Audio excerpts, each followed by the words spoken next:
Hey yo, hit me in the post, back him down like Elijah Wan. My team beyond, way beyond what you niggas on. You think we singing songs? Well, y'all get it nah. I'm pinning hits out the yard for the pennant dog. We been through Ramadan, it's time to eat y'all. Put a bolt on the leg with a feature.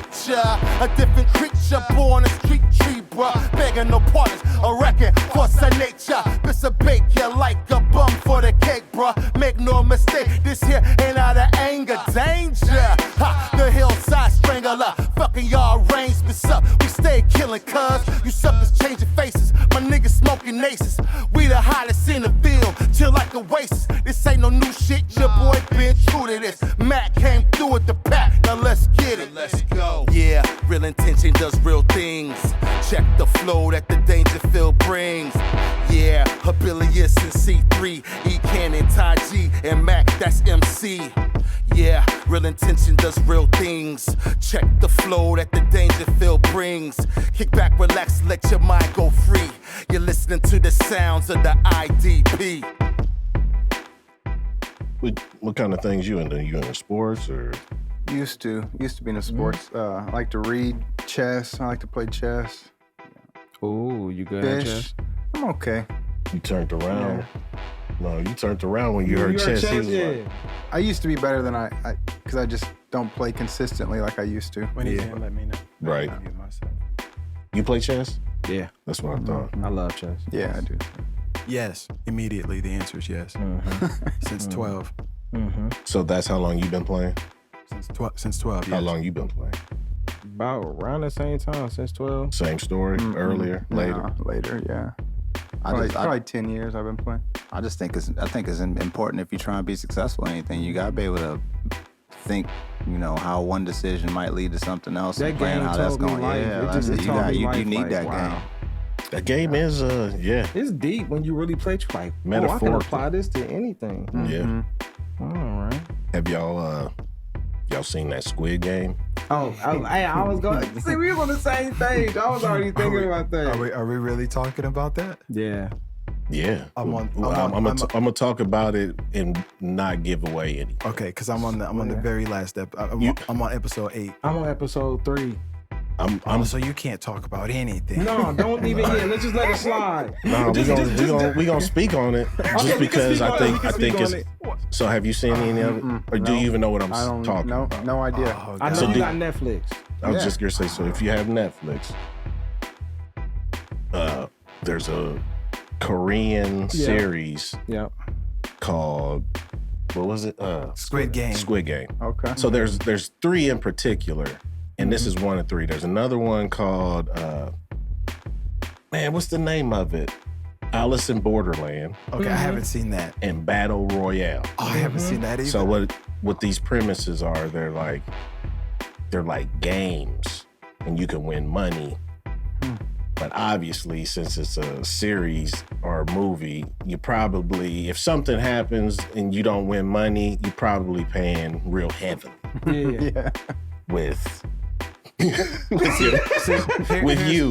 probably. Here's that's how that works. Here's where I'm at with it, and the reason why that's so dope is because a lot of that is they're so close to anime that it's almost like live action, but it's yes better, and no, but it's better because stuff like that doesn't happen in like American films. Like you don't get waxed like that in American films, unless you're Quentin Tarantino. Unless you're Tarantino, and then it's whatever. So but what about the Jigsaw movies? You feel like that's even kind of sort of because you playing the game. I think there's a chance of getting out. I didn't think of it like that, but yeah, it's similar to that. Yeah, but in this movie that we're talking about, the contestants actually sign up to do this. In those other ones, it's just like, oh, you've been doing this, so here's the game you in now. Yeah, Jigsaw, have y'all seen Escape Room?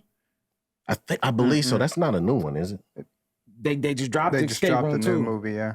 They dropped 2, or they had one. No, they dropping the number 2. They already got the first one out. So when did that come out? Ooh, recently. It's the winners or something, right? Yeah, I think the last one before the one that just dropped came out maybe 2017. 18. So that's the one I seen. So in the last 5 years. Speak on that one real quick.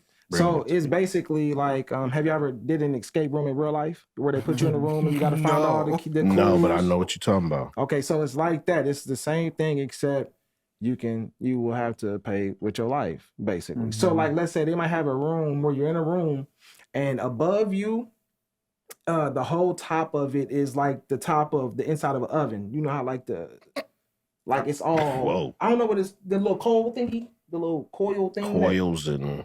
It's like, imagine the whole top of it, and then it starts kicking on. Then it says, okay, you got to find the way out. So there might be, it might show Biggie looking at Tupac looking down, and there's a key on the floor under a pillow or so. It's just like crazy stuff like that. Whoever gets out, you go to the next room and you do it again. If you don't make it to this door before it closes, once you open it, then you cook. Yeah, Canon is not doing any of that. So that's like the movie, basically. So you keep advancing if you figure out the game. I believe they start with 456 players. No, for which one? Squid Game. Squid Game. Game. Back to Squid Game. Okay, Yeah. Squid Game, yeah. I thought you was talking about for escape room. I'm like, no, it'd be 7 of them. Right. So there's rules to the game, obviously. Once you sign up, you can't stop playing. What's another rule, Cannon? Unless you can't quit unless the whole entire group Majority has to be a majority well, vote. yeah, majority has to agree. So that's the third rule. Yeah. Yeah. And then the second rule is, you're not allowed to just straight up quit. If you do, You'll be eliminated. You're eliminated. Yeah, you can't just straight up quit. You have to. Yeah, and that ties into the third rule of being able to, once you have a majority vote. But see, I like the third rule because it shows where they mind at. Kind of, because there's more to that third rule than just that. No, the third rule is like but there's more to that third rule than just that, though. They can come back. They have the opportunity to come back. Okay, you remember the first time that they all agreed, and they left, and they all got dropped off. Yeah. Then everybody. And what happened? There's the rest of the third rule. Hold on, look, because we're gonna end up telling this. I'm not telling that. So, all I'm saying is the third rule has more. But we gotta tell them. We gotta tell people that don't know the whole third rule. The third rule is if everybody agrees, right? You're playing for money, and it shows you this big glass ball full of money. And we're talking billions. Billions of yen. Billions of yen in it. Won. Billions. Korean money. Yes. Won. If everybody agrees to stop playing, everybody goes home with no money. Right. And it has to start all over again. Yeah, and then it has to start all over again. Yes. Yeah, I'm going to check it out. Yeah, it's fire. It's fire. So the whole game is really kind of like a play on society, humanity. It's kind of ties into like some Matrix. All right, so that. Go ahead. What you guys say? Nah, because I feel like I'm gonna spoil it. I think I'm gonna spoil it. Go ahead. Okay, well, there's another rule that they find out later on. But so you're not gonna spoil it because that's not even real. So what are you gonna say? I got him. He can't hear us. So what are you saying? Another rule I got him. I got him off air. If you kill another player, I'll bring him on. You earn money. Get his sound right. That's not a rule. Yes, it is. No, so might as well be. That's a hidden rule. Like so the way you're saying it is a really tailored, trimmed down, simplified explanation. All of the monies go back into the pool, and there's no penalty for what you said. So it's not like you get money for this. It's just like you can eliminate players. And their money goes into the pile. Yeah. So because every time a person's eliminated, money goes into the pile. Goes back in. Exactly. But if you're a sick person, you just gave me a gun. But that none of this. But I get what you're saying. None of this happened in the show. Is it new? Yes. Yeah. Brand new. So basically, they've rounded up people that are like heavily in debt, down, like they're gambling in debt, they're embezzling in debt. They need this desperate for this opportunity. But they play childhood games, so they play red light, green light. I can't remember all of them, but they play little games like honeycomb, marbles. he's on there now. Squid Game is the last game. And that's their And these are all Korean childhood games. Mm-hmm. So it's definitely something to look into. Mm-hmm. Yeah, it's fire.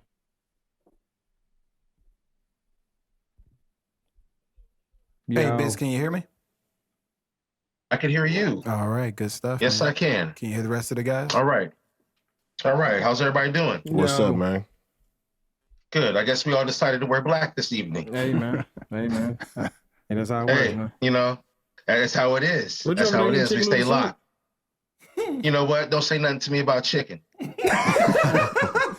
So Mike, last week his mom made some fried chicken No, hey, for the don't say podcast nothing to me specifically about for chicken. him, and he's Okay. been out. And we ate that. Hey, she didn't just make chicken. She We ate that. Hey, Was he watching while you were eating it? She made Yeah, yams. I made the She plate in made front of him yams. like The That's whole- wrong. he said sweet potatoes. All the yams. sweet potatoes. So how are you doing this evening, sir? How are you doing this evening? I hope Doing all is good. well with you. Good. Good to see you. How you doing? Hold on. What? I'm good. Hold on. What do you have on, son? What you got on, cuz? Yeah, I know. He's Straighten up, showing, real he's quick. showing off. Hold on, no. He's showing off. Hold on, no. Cousin, hold on, cousin. Hold on. Oh, for real? Okay. Well, He what? got the windbreaker. You know what? I missed the 2021 chicken and edition. everything. I missed the chicken and everything, I guess. Yeah. Yeah. And there was a lot went on last week. Now you know Yeah. that's gonna have to go on camera for more than 3 seconds, right? Yeah, I'm we'll- getting a full shot of that windbreaker right there. I'm putting it out here right now. The intentional that Dangerfield windbreaker. windbreaker. We'll get some other pictures later. All right. You know, I guess. Later for all that, but the main focal point tonight is Michael Thomas is in the building. How you Yes, doing? sir. Thanks for having me, guys. Man, thanks for coming by. Yeah, happy to be here. So, man, usually, we started off kind of with a little backstory. How did you get to be the person you are today? Just give us a little history of, I believe you grew up in Centralia. That's Is that right. correct? Yeah. Okay, so how did you get to Central Illinois from Southern Illinois? That's a good question. Paroled here in 2011 from the Department of Corrections. Yeah. I want to ask so many questions. Feel free.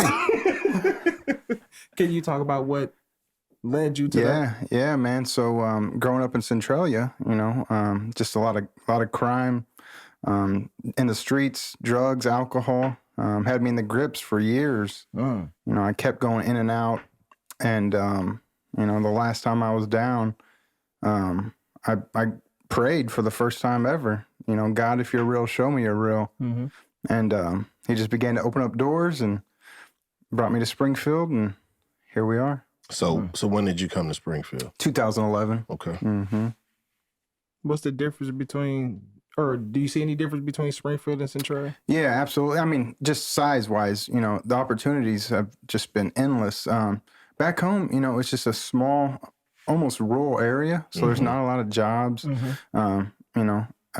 If you're doing the same thing over and over again down there, the cops have your number, so it's hard to get out of trouble, right? Definitely. It's hard to get out of trouble. I think that could be said about anywhere, but yeah. So that was my story. My cycle was I'd get out with great intentions and motives, but never have any plan or guidance, I guess, and slowly but surely slip back into the old behaviors, the old decision making, and next thing you know, I'm back up, locked up somewhere. So. What's the amount of time you was like, what's the longest? Altogether, I did about 8 years altogether. Whoa. Short stints, the longest I did was 18 months. Okay. Mm-hmm. Okay. Yeah. You learn Can I anything? ask how old are you? 35. Okay. Yep. So, So 8 years out of your 35. Mm-hmm. Yep. So, Okay. my teenage years and most of my 20s, were a lot of darkness, a lot of being locked up and just bad decisions. Mm-hmm. Was substance abuse along with Correct. that too? Yeah. Yeah. Both doing and, using and selling. Sure. Yeah. So you're a success story. Yeah. Yeah. I feel like it, definitely it's just a different world, different, as I began to pursue change, you know, and just wanting everything to be different because none of that was getting me anywhere. You know, I began to learn and just almost got addicted to being better, right? And trying to figure out ways where I can, you know, get better. And then that morphed into trying to help other people get better. So yeah, that's kind of been the theme. So 2011 brings you here. Do you have a connect that brings you here, a program, or just a hope? Program, yeah. So, you know, through that kind of prayer and surrender, I guess you will, I got hooked up with the chaplain in the Department of Corrections, and she told me about a program called Transitional Prison Ministries. It doesn't exist anymore, but it was just a group of guys that wanted to help ex-cons, you know, that wanted to help themselves. And at that time, they had a halfway house. So I paroled there and stayed there for about 7 months and just learned my way around Springfield, started putting in applications. And like I said, doors just started opening for me. So what's the first door that opens after that move to Springfield? It was a lot of hustle and just going, you know, business to business, you know, because now I have, at that time I have 6 felony convictions. You know, I'm not from here. I don't have a driver's license. So it's rough. You talk about starting over. I mean, you know, you don't have a driver's license, social security card, and identification. It's like, man, who is this guy? So I literally would just go door to door, business to business, hoping somebody would give me an opportunity. And that place was the Salvation Army. Yeah, Salvation Army gave me a shot. Started working in the warehouse there. So from there, you start finding your footing. Yeah, a little bit. Yeah, about 6 months working there. So it was a production center / drug rehabilitation center. So a lot of these guys would go there seeking treatment and they could do a work therapy program. So they didn't have to pay anything, but they had to work. So before I knew it, starting in the warehouse, about 6 months in, I was promoted to supervisor of that warehouse. So now I'm over like 60 people, you know, and, you know, talk about kind of being thrust into leadership and trying to figure out, hey, how do I set a good example for these guys and, you know, really try to help them find their way. And truthfully, at that time, I didn't really have my way, you know. Sure. So how old are you at this point? 35. Okay. No, back in then, this time in line. 10 years ago. So, yeah. 25. Yeah, 26, yeah. So a young man. Yeah. Yeah. So along that process, was there anybody that helped you out, or was this a lot of self-knowledge and, you know, self-teaching? Yeah. A lot of help, man. Tom Hardy's still my mentor today. He was the founder of that Transitional Prison Ministries. So he really just, if nothing else, was always a sounding board, would help, you know, if my thoughts started to go the wrong direction, kind of help me reevaluate what that looks like, you know, if you follow through with thoughts like that. A gentleman by the name of Don Hunt, he's no longer with us. He was huge in that he was partnered with Transitional Prison Ministry at the time. He had a program called Freedom Transitional Center, and it was made up of a group of churches that sewed into that ministry to make basically a free ride until a guy got stable and was able to take care of himself. So, Can I ask a question real quick? Do you have a high school education? Did you graduate high school? No, dropped out of high school, and then didn't even get my GED till the last time I was incarcerated. And that was, like I said, that was my 5th time incarcerated. Prior to that, it was just always, you know, I'd go in and out of institutions and try to find a hustle, you know, try to make it as easy as I could on myself and be comfortable. Okay. But really never had a desire or drive to get better. It was always trying to find the right way to do wrong, you know, which there's no right way to do wrong. Right. So this kind of started mid-teens and then carried on to mid-20s, and you turned it around like mid-30s. Well, yeah, mid-20s, you know, like I said, I was incarcerated, you know, 25, 26 was really whenever I, you know, I said that prayer and started really receiving help, you know. Okay. So where were you at when you did that prayer? Were you incarcerated? Graham Correctional Center. Yeah. Yep. It was my fifth. It was my 5th time down, and so I was only out for 2 months. I got released. 2 months later, I'm back on a violation of a new charge. So I'm like, man, you know, it was like nails on a chalkboard. The card slamming, the dominoes. It was just like, what am I doing here? Like, is this my life? Right. Like, for the first time, I think it was just like I was faced with reality. You know, at this point, nobody's really in my corner. You know, I'm kind of burned on my bridges. And, you know, like I said, I was just like, man, God, if you're real, show me you're real. You know, kind of desperation. Mainly. What was one of the biggest things you learned from like your journey? You got to ask for help, man. You got to continue to ask for help. You know, pride is a terrible thing. It'll kill you. It'll kill you. Ego, you know, thinking that you know everything. Got to continue to always educate yourself, continue to be a student and try to learn. And, you know, that's probably... Pride comes before the fall. Pride comes before the fall, absolutely. Yeah, I would never do that. You know, growing up, I always ran with the older guys, you know, the troublemakers, the cool cats, whatever you want to say. And, you know, I took on this image that, this false image of self that I would protect at all costs. Inside, I'm not that guy at all, but outwardly, you know, I'm trying to be somebody I'm not. And obviously would end myself up in these jams every time I turned around. And, you know, so. Was it based off like more peer pressure or the thing where people like, this is who I am, this is what I was around? Maybe at first peer pressure, but over time, you know, this is who I am. So regardless how torn I am on the inside with these decisions, knowing right from wrong, but I can't let you see that I'm something besides this drug guy or this, you know, this hustler. Like, I have to protect this image at all costs. Really, it's, you know, you begin to worship that false image of self, right? That's what I know now. It's who you become. It's who you become, yeah. And so no matter how bad I wanted to get away from that person or become somebody new, you know, I lacked any tools really to do that. So, Okay, I got a question. Do you have any horror stories or any close calls from when you was in your street life? Yeah, a lot, man. You know, even the times I was arrested, you know, now I feel like I was rescued because a lot of the guys I grew up with are not here. You know, they're dead or some of them are in the federal penitentiary forever. You know, they got life. And the things that I would get caught for were never, you know, it wasn't what I should have got caught for. Let's just put it that way, you know. So, yeah, definitely a lot of grace and mercy way before I became a believer or a follower of Christ. So It's really a game. It's totally a game. You think you always had it in you, though? Now I do. I believe we're all predestined for greatness. I believe God has a purpose for everybody. Then, no. You know, I wasn't a believer. Like I said, the way I was brought up, broken home and things like that, I didn't have hope or ambition or drive or goals or anything. You know, I just thought this is what you do. You party, you chase girls, you try to make money, you steal, you lie. I mean, that was just my lifestyle. That's the world. Yeah. That's the world.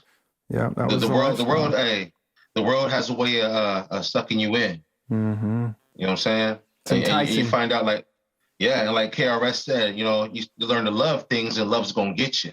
Mm-hmm. Yeah. For sure. You know what I'm saying? That, what you're speaking of is the world. And as a child, you know, I remember my mother speaking to me, talking about the ways of the world and how people become of the world. You know what I'm saying? And as you know, at this point, you're either of the world or you're of God. That's right. You know, and the world will suck you in. Definitely. Most definitely. No doubt. So when you were in school, what kind of student was you when you was in school? Terrible. Yeah. You know, I remember, you know, as a young guy, I'd go out the front door, have my window open, so mom thinks I went to school. I'm crawling back in the window, and that was grade school. You know, That's slick. Oh, yeah. You know, slick. and then into junior high and high school. I mean, drugs right away. I remember getting caught with drugs in school. I remember getting expelled. And the craziest thing about, you know, back home, I imagine everywhere, but you get in trouble in school, then they send you into an alternative school. Now you're with a bunch of bad kids, and it's like, I don't know. I mean, I still don't understand. I don't understand that. Now you're with a bunch of people just like you. You know, what do you think happens there? Right? Yeah. Call that BD. Trade secrets. Now it's worse. Right. Exactly. Yeah, trade secrets. College. Yeah. You come back better at what you was doing than you was when you left. think? Yeah, at least you think so. Yeah. Yeah, you got You more gotta connect ideas now. You got some more ideas. connections. Yeah. Yeah. For sure. You got a high school connect now. Right. Yeah. Yeah. So what position are you currently in at your job now? I'm with Express Employment Professionals. I'm a business relationship manager with Express. So we were just speaking on, Rico asked you about some trials you had to go through, and you spoke on some goals and things like that. Such a contrast from the past month you have. Didn't you receive some accolades for your position at work? Yeah, that's right. We're very fortunate and blessed. We're Express has 600 and some odd offices around the world, and we're always in the top 10 tier of that franchise system. Our office specifically, we're having a great year. So a lot of success, helping a lot of people. I'm currently in the top 50 for producers in the world. So you were That's recognized for that, wasn't you? Correct. Yes, sir. So Yeah. it's not time to be modest. What were you recognized for? Being top 50 in the world for producers. As a business relationship manager, my goal is to find new companies that we can serve and also grow existing clients. So helping companies with employment issues from all levels, from entry level, general laborers, all the way up to the C-suite. So we cover all that. Oh, so you connected. Though. Nice. You know a lot of Nice. people. Yeah, I find myself today, man. It's there's not too many days that go by where it's almost surreal. I'm with CEOs of banks and just presidents of corporations, and You can give me. they a have job no tomorrow? idea. I can get you a job whenever you want a job. Yeah. All right, That's we'll, what's up. we'll talk later. So let the listeners know this. So what type of skill sets would a person need that is seeking employment through your agency? We have something for everybody, especially right now. The main message I've been sharing with folks, if you're like me and you have a troubled past and you've had some strikes against you and it's been a hard road for you, now is your time.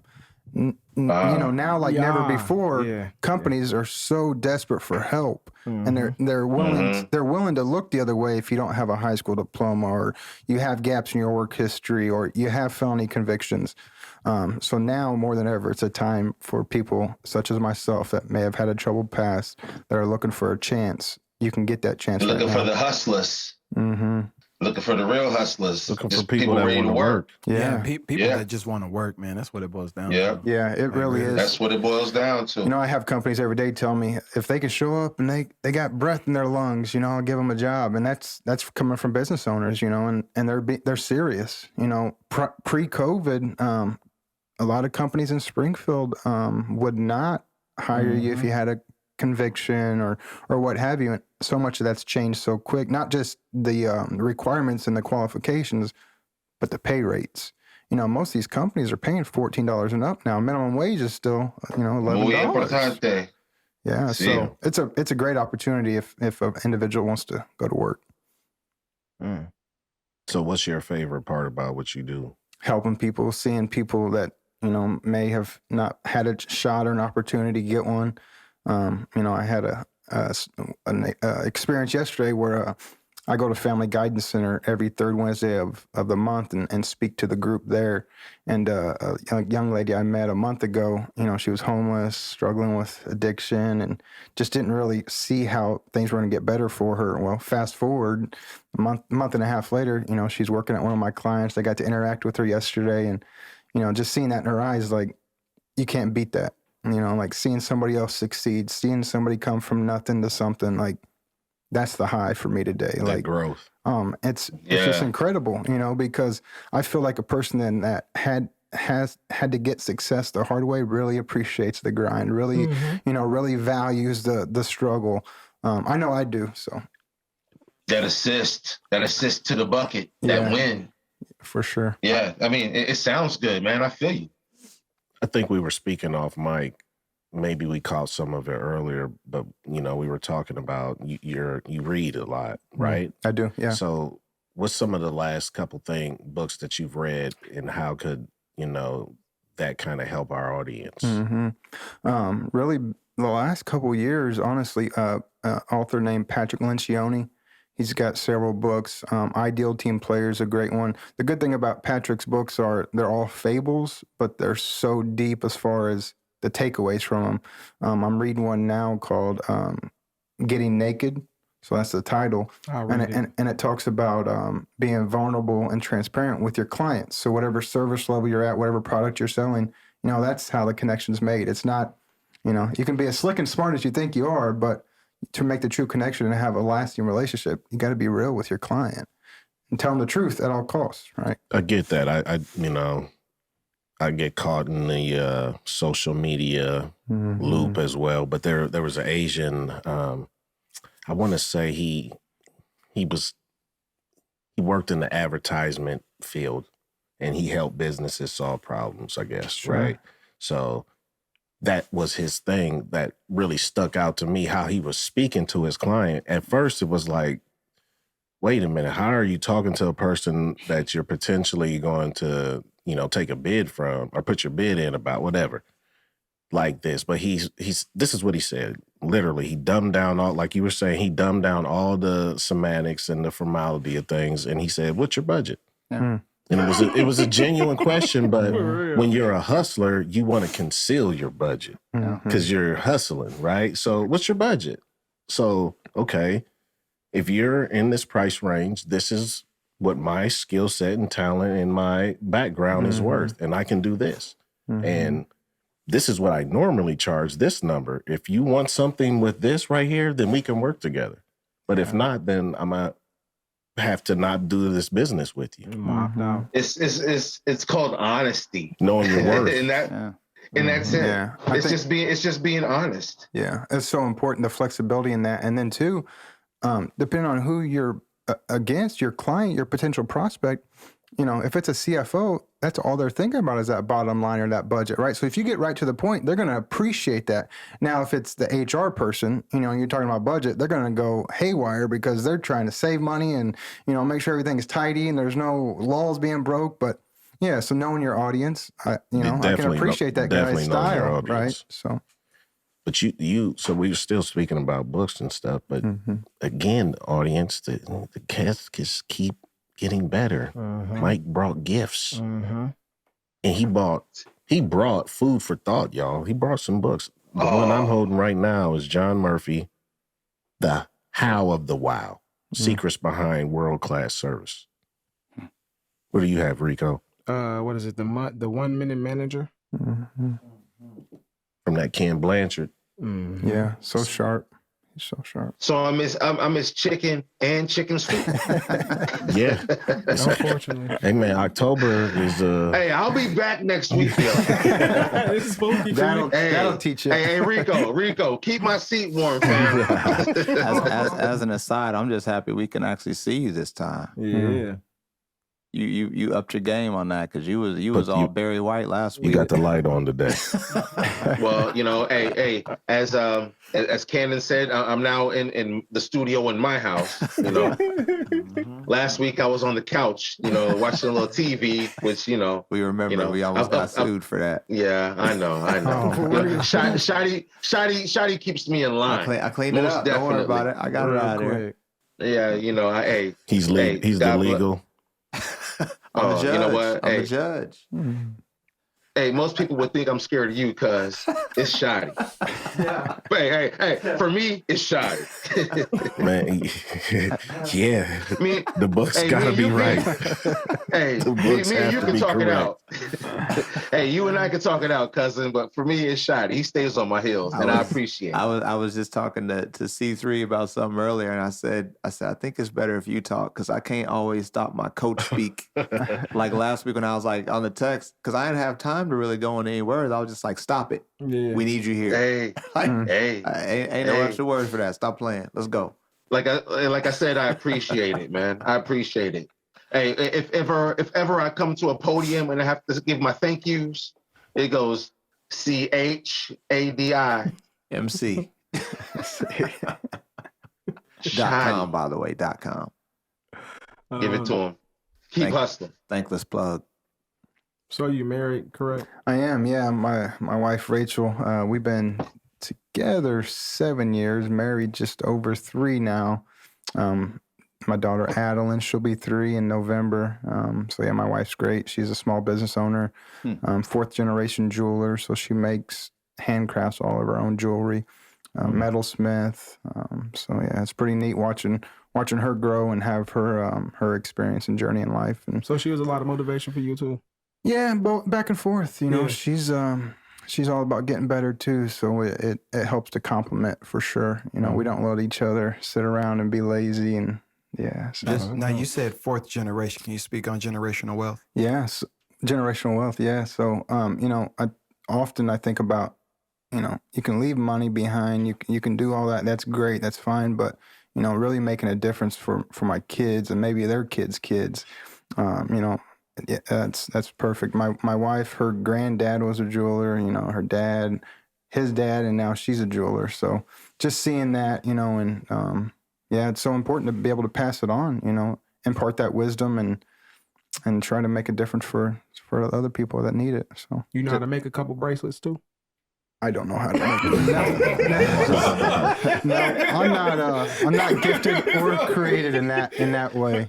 Just for You're good support, huh? Yeah. You're good support. Like the art, I learn how to appreciate and see and recognize art now anywhere I go, or if I see somebody with something on just from seeing my wife work with it. But you know, I can't tell you what it is. She looks at it and she's like, "Oh, that's turquoise, topaz, copper," and I'm like, "Okay, it's." Hey, that's a different field right there. That's alchemy that's almost. Yeah. That's a different field. Because when you talk about things that have worth to them, you know, we talk about metals and precious metals and things like gold and bronze and silver. And we're talking about, you know, you're talking about bracelets, you talk about turquoise, so we talk about rubies and like jewels and things like that have always been the upper echelon of, you know what I'm saying, wealth and things like that. So to be a jewel maker and to be a 4th generation, that's something serious. Yeah. You know, and it's it's wealth beyond the monetary definition of wealth. It's the knowledge of the wealth of knowledge. It's the wealth of knowledge and being able to anoint oneself to create that type of artistry. You're a jeweler. You know what I'm saying? Your wife is a jeweler, and let's say a 4th generation jeweler. When I lyrically make music, and when I talk to my child, and when I talk to other individuals, I consider myself, you know what I'm saying, I drop jewels. You know what I'm saying? It's a joke, the family jewels, you know what I'm saying? And we could all ha-ha about that shit. But when you honestly think about it, we as all men are creators of seeds. You know what I'm saying? And when we drop our seeds, that is the family jewels. You know what I mean? Because if we're creating other people and other people to build within our systematic family, those are the family jewels. You know what I'm saying? That's where the creation comes from. The father, the grandfather, the great-grandfather, you know? So it's a serious thing when you talk about jewelry and dropping jewels, and, you know, we can go beyond that. But I just wanted to say that. I wanted to point that specifically out. That, you know, a 4th generation jeweler, you know, I just didn't want to pass that on by. For the sake of the story, because your story is very interesting. What phase of your life did you meet your wife?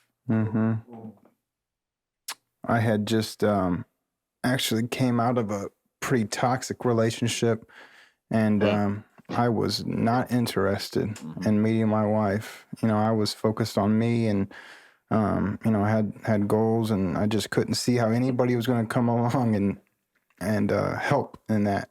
And you know, just like the good book says, she has been nothing but a helpmate. You know, I have 2 older children, and you know, she's accepted them as her own. And yeah, she's a blessing for sure. You know, talking about the jewels, it just made me think about, you know, that they're never trying to prove their value, like they know their worth, right? Yeah. So I appreciate that, you know, all the way back to biblical time. You see the jewel, you just know there's value, there's royalty. So yeah, that's good. You see the shine. That's good. That's beautiful. She's your jewel. Yeah, she is. She's special for sure. I hear that when you spoke of her. And how many? I might have missed it, but did you say how many kids you had? I have 3. Yeah, 2 from a previous relationship, and then add my youngest with my wife. How was that? It's you know, my Let's be real. Let's keep it real. That's good, man. My That's a real my oldest, question. my son's turning 14. Play it then, Rico. My son's turning 14, and my oldest daughter just turned 12. Yeah. So they're way too smart, you know.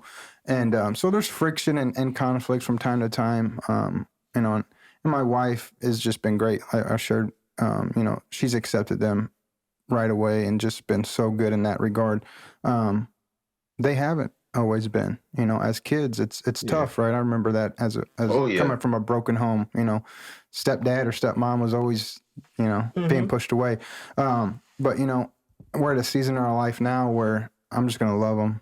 You know, I'm just going to love them because as rebellious as they can be right now and the things that they're going through and how they're learning, I was way worse. You know, at 14 years old, I was in juvenile lockup already. You know, so I constantly keep that in perspective. Like, okay, yeah, they're back talking and they're being disrespectful, but they're still in school. They're making good grades.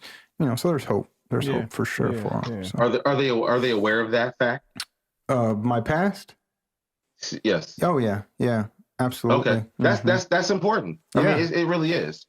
You know, because you don't want to be hypocritical. You know. And that's one of the things that you can deal with teenagers is, you know, do as I say, don't do as I do. But, you know, I've been here and I don't want you to go there. That's very important. Well, I think now too, more than ever, because, you know, as you spoke to earlier, this world that we're living in is preaching a different message, right? Yes. Everything you turn on is telling our kids to think something, believe something, be something, and it's not good, right? In most cases, there's not many good influences out there for as far as the, you know, the social media and all that stuff. So it's wild. It's like you kind of turn into your parents. Like you start to see these things in society and you're like, that's crazy. I can't believe they're allowing this to be on whatever. What was that I forget her name, but Nicki Minaj and the other lady doing that performance on TV wearing pretty much nothing. Megan Thee Stallion. I mean, yeah, and then you look and you're like, I love you, Megan. It's on Nickelodeon. It's on Nickelodeon. Here's my fear. I know. Welcome to Good Burger. Yeah, I just know coming up, what you saw on TV as a kid affected how people around you or what people around you expected. Yeah. Hey, so therefore, it's even more than that. Yeah, I got it, but. The thing is, think about the young ladies of today right now. Man. The pressures they're dealing with, because that's they're what under war. I'm about to say, if that's what fellas are seeing on TV at that age, and you're not showing that level of openness, it's kind of hard to get somebody's attention. It's nothing new though. It's just louder now because of social media. Blasting. Well, I think you know what. Every Friday I could watch the Dukes of Hazzard and Daisy Duke would have them little shorts on. Absolutely. And then there came a point in time. And then there came a point in time when you're gonna be on camera, by the way. You know that. Of course. And then there came a point in time when, you know what I'm saying, there was a song called Look at That Girl with Them Daisy Dukes on. Yeah. Now the Dukes get cut shorter, and now you got to have a Megan Thee Stallion knees. Yeah. You know what I'm saying? And there's the WAP, and there's no end to it. Yeah.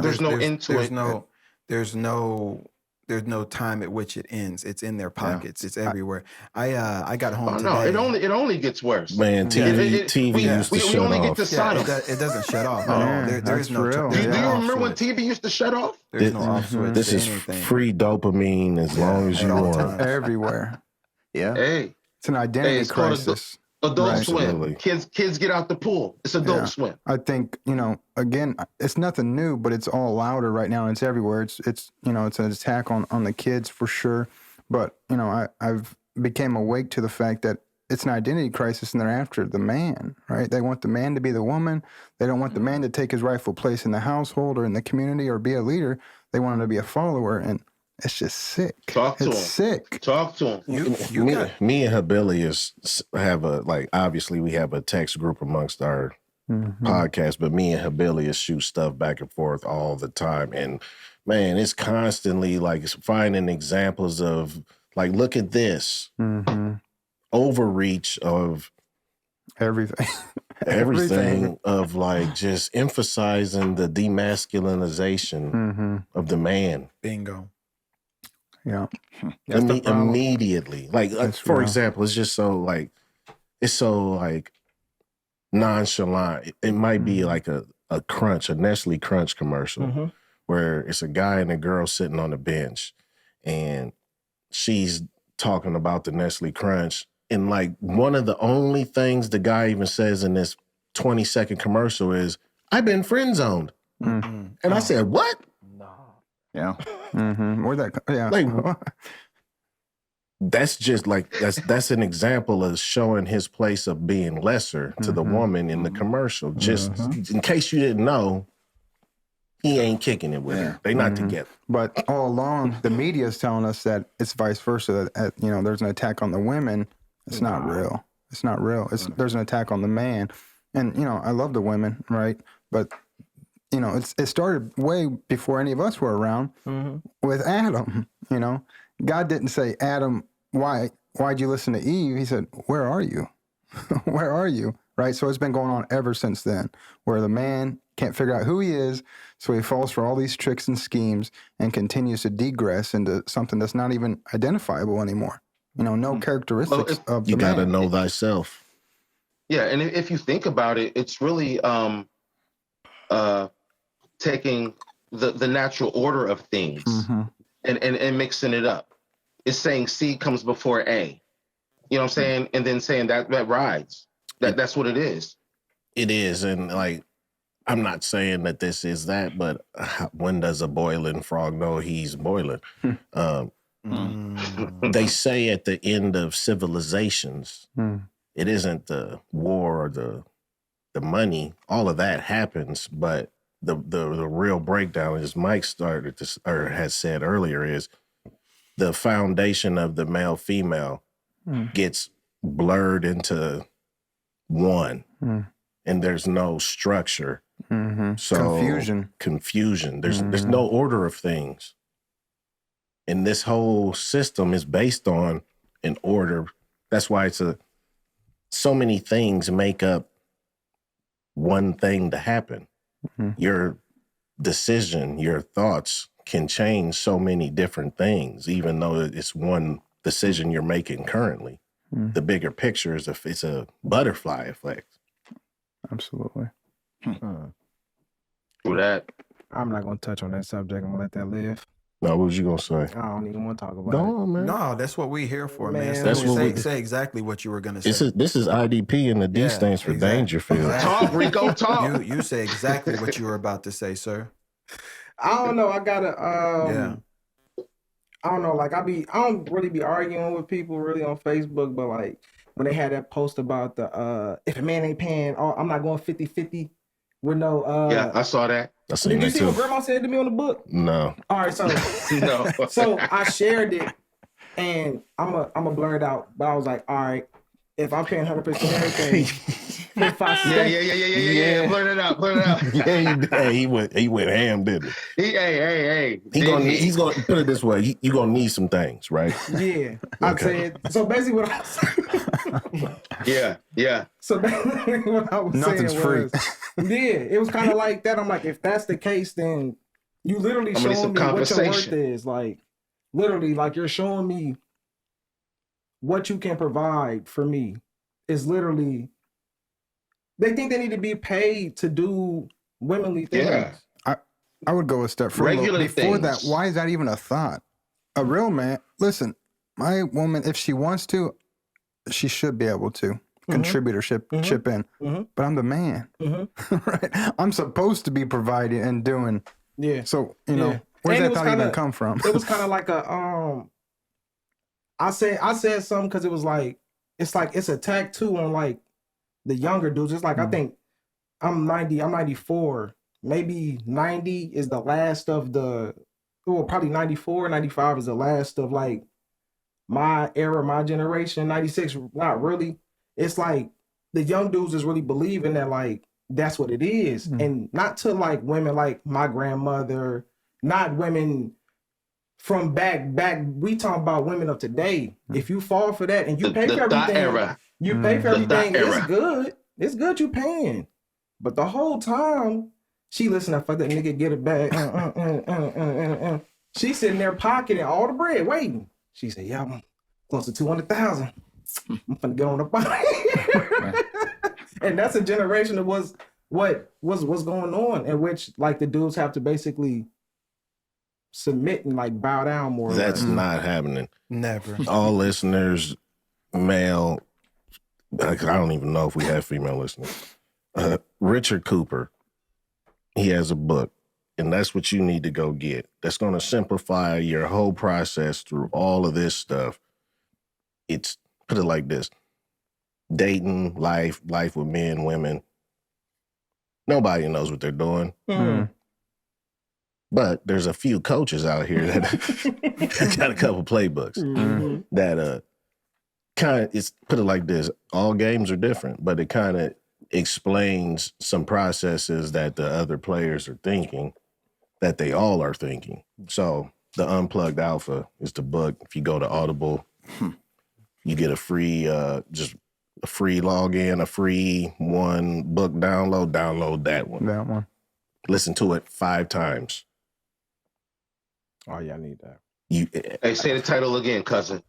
It's Richard Cooper, the Unplugged Alpha. I think they should put this in middle school. Because it's literally a rebalancing of the dynamic of the male-female polarization of the energy. And when it's off, everything's off. That's right. And that's how you get these problems that we were talking about. And you know, They're looking for that masculine energy. And when you present feminine energy, you're going to have problems. So if you got a whole agenda of feminine energy being casted out over everybody, what you going to get? And then this is no knock against anybody. Masculine energy solves problems, whether it's through violence or whatever. It's still solving a problem. Female energy, God, we take out the trash, baby. female energy causes problems. Believe that. That's That's natural, and that's natural. And And like I said, when you start messing up the natural balance of things, this is what you're getting. Hey, here's the thing I've seen. And this is real. High school, grade school, all of that. There's females that will go at each other during that time and will still hate each other throughout college. Yeah. Me and you, whoever it is, me and you, we might go at high school, but that's it. It's over. That's it. I might respect you a little bit more, especially if you can especially if you hold frame. You know what I mean? And that's it. We might be friends throughout college after that. Different. We built different. We might start a business together after that. Yeah, because me and my brother Because I know what into you're it. made of now. Yeah. Me and my older brother got into it one time, got into a big argument. I was like, yeah, let's go step in his backyard then. Everybody like, why y'all want to go do that for? Y'all don't understand. You can't Once understand. we fight real quick, I'm gonna realize you my brother, I love you, hug you. Hey, we ain't doing that. You can't understand. We gonna move forward. But built different, to baby. other people, they looking at it like, y'all just want to fight. They like, no, this is my brother. You can't understand. I didn't shoot him.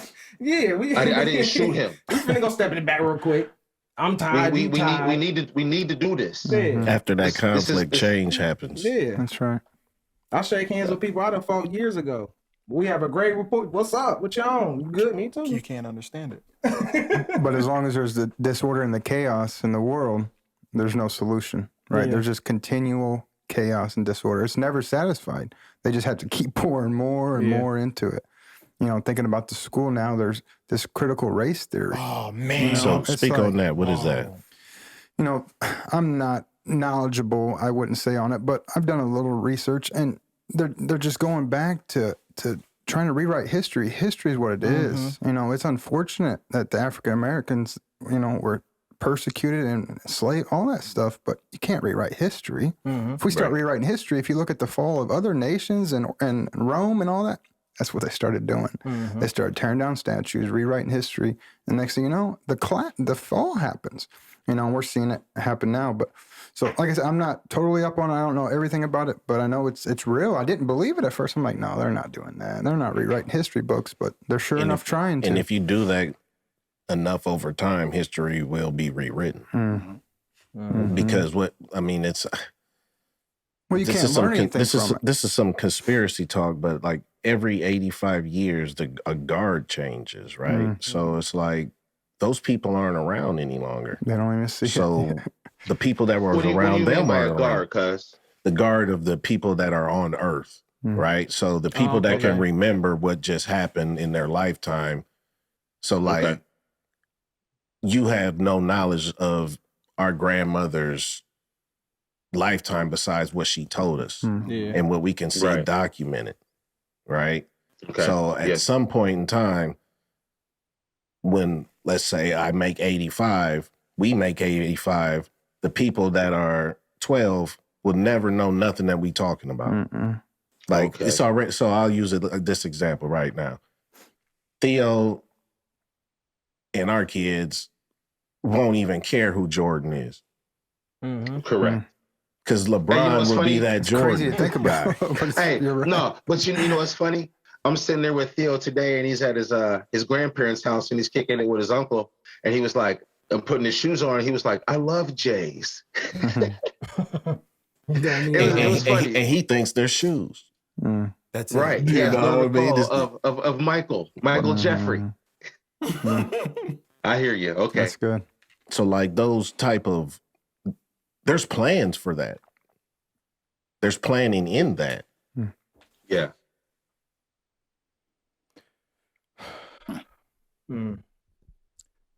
Anywho, if there were some changes about how the job market is currently set up,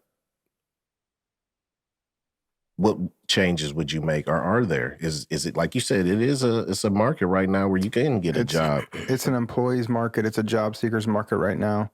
You know, if you have even a willingness or desire, the good thing right now is there's so many companies that have, again, let down all of those barriers and obstacles that would prevent a person from entering the workforce to now where they're giving a person a chance. And not only are they letting you enter their organization, but they have programs in place to teach you, to get you certified. Okay, you don't know how to. Yeah, you don't know how to work this machine. Don't worry about it. We have somebody in place to go ahead and get you learned up on that and get you certified in that. So just, man, there's so many opportunities right now, whether it's blue collar work or in office work. You know, there's just opportunities for everybody right now. And it's hard to believe, you know, especially if you have a past or you've had trouble finding your way. But it's real. It's everybody. We work with over 300 companies in Sangamon County. It makes us one of the 10th largest employers in Sangamon County. We have over 550 people working contractually in the community. And I had 156 open jobs this morning. This morning? Wow. This morning. Do you think it's going to be a window for like when it closes? Or do you think this is going to be what it's going to be for a while until people stop being so lazy? For a while. It's going to be like that for a while. I don't know how it regulates. You know, obviously we're seeing inflation, right? The wages go up, everything else goes up. That's just how that goes. I don't know the answer to that. I don't know how long this wave is going to happen where anybody that wants to work can work right now. And I don't know if it's lazy. You know, that's one thing too. I'm in a position where, like I said, I talk to a lot of companies and I get the opportunity to help them see the other side. Because when you're in the fire, you know, everybody's lazy. Nobody wants to work. Well, nobody wants to work for you. Right. Some companies don't know how to treat their people. That's a fact. Some companies don't value their people. That, you know, they want you to come in here and do a good job, but yet they don't know your birthday. They don't care about your family. So what, you got an emergency? That's just you. If you're a business owner, that mentality has to go away. I ain't gonna call you nobody lazy no more. You have to be more flexible and realize that, you know, especially through this pandemic, not everybody, but majority of people are in crisis. Everybody's crisis is different, but you know, some of these folks can't find anywhere to take their kids. Daycares are closed. Yeah. COVID at the school. Now they got to leave work. You know, so my message now to business owners is just, if you want to get people and keep people, you got to treat them good. You got to pay them right too, but also you got to be flexible. You can't, you know, if they got to go get their kid, you got to let them go get their kid. If you do that and you're more flexible, you're going to retain your people. So how has C-19 changed the way you approach your job? Yeah, so before COVID, you know, it was a lot of face-to-face interactions. Now, you know, master Zoom, Microsoft Teams, just all the softwares and platforms that you can. You know, there's still some face-to-face interaction, but it was a lot of change real fast. You know, like I said, pre-COVID, I was talking to 100 and 125 different companies a week. You know, now that's dialed back, and more so through COVID, we've taken on a strategy of building recruiting relationships, so working smarter, not harder.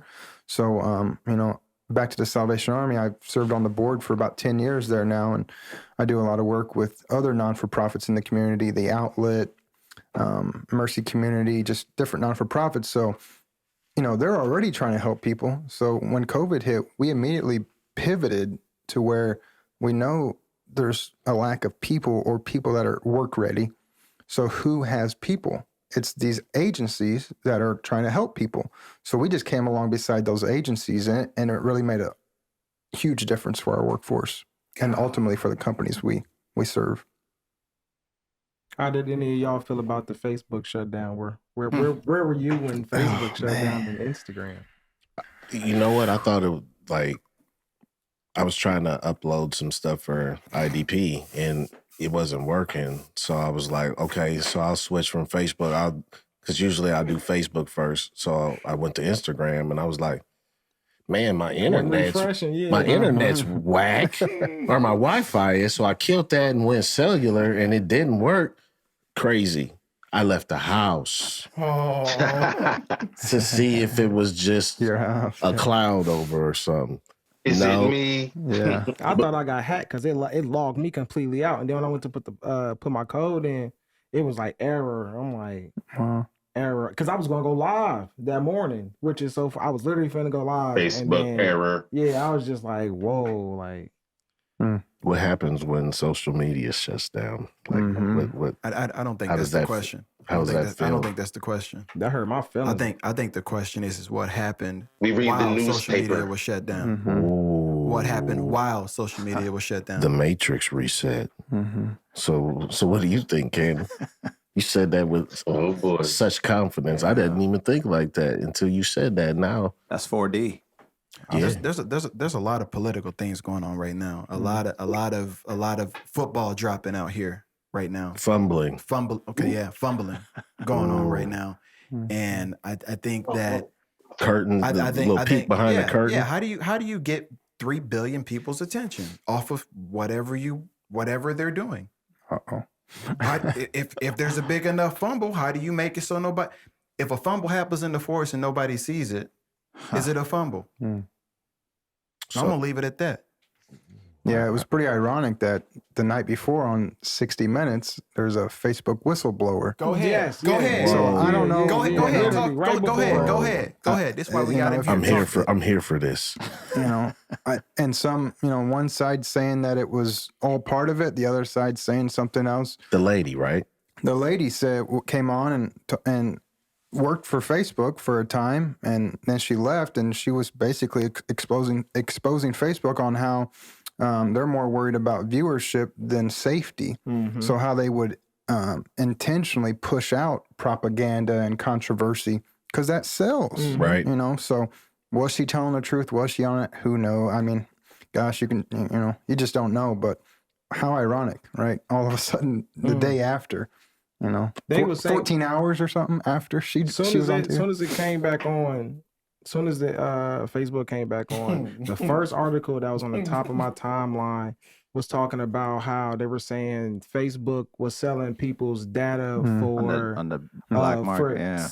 For the black market for human trafficking. No, dark web. Dark web. Francis Hagen. I don't know. So that was the first thing I was like, and that was literally the first thing that was just on the top of my timeline. I was just like, no, you're not finna. No, I'm not gonna finna make any it's accusations. like an here, but experiment. I'm not gonna make any accusations here, but I'm gonna say this: if you don't think that your information is not being sold in some way, shape, or form, you're very naive. Every time you give it out, they sell it to whoever you're giving that out. I agree. The highest bidder. That I agree. The highest bidder. Your information and your attention. Didn't we say this on the last podcast? We should have. Okay, that your We did. your information and your attention is the most valuable thing that you have. Yeah. Man, Yeah. I bought a pair of shoes for my son 2 days ago. In store, right? Normally I'm online. He needs them today. In store, right? The dude at the register hit me so smooth because, like, okay, it says stick your card in, boom. Code, boom. Okay, I'm done, right? Hey, no, I'm not giving up no email. Yeah. I hit the thing. So there's like, I'm reading it. And he's like, hey, just go ahead and hit 9. So involuntarily, I did it because he said it. It was the rating for how your process or your store. And I was like, He bro. said, go ahead and hit 9. Yeah, he's like, go ahead and hit 9. That'll clear it off. So boom, I hit it. And I was like, that was smooth, man. Yeah. That was smooth how you just did that. Yeah. It's Game interesting. recognized game. Yeah. It's But like, interesting. they use It's that Hall to of get Fame, you. baby. They use that to get your info. Just the smoothness. The cat like just so nonchalant. But what was you gonna say, Mike? Well, it's just interesting, we see Facebook and technology and everything as advanced so fast, but if you study China or look at China, they don't have any, they're regulated, right? So we're beginning to see that with suppression and, based off algorithms, they're going to show you stuff to get you mad, just to get you mad, because that's the reaction they want, right? They want to keep us all against each other and divided, because if we're divided, we can't accomplish anything. And if we're together, there's no purpose for them. That's right. Oh, there have been talks of your social credit. Anybody heard of social credit? The straw man. Anybody know what that is? Oh, definitely. He hit you with the straw man. Yeah. There have been talks of that possibly becoming a thing where they're using your social your digital social interactions as a way to incentivize to I was talking to Todd today, and I literally said this to him. I said, the sun rises where and it sets where. Rises in the east, sets in the west. Where are we at? We're the west. So everything you see and hear that's happening over there, That's right. it's going to come over here. It's just a matter of time. Y'all thought we was not on one accord around the world. C-19 put everything on one accord. Has anybody seen Australia? Has anybody heard about Australia and what's going on over there? It's terrible.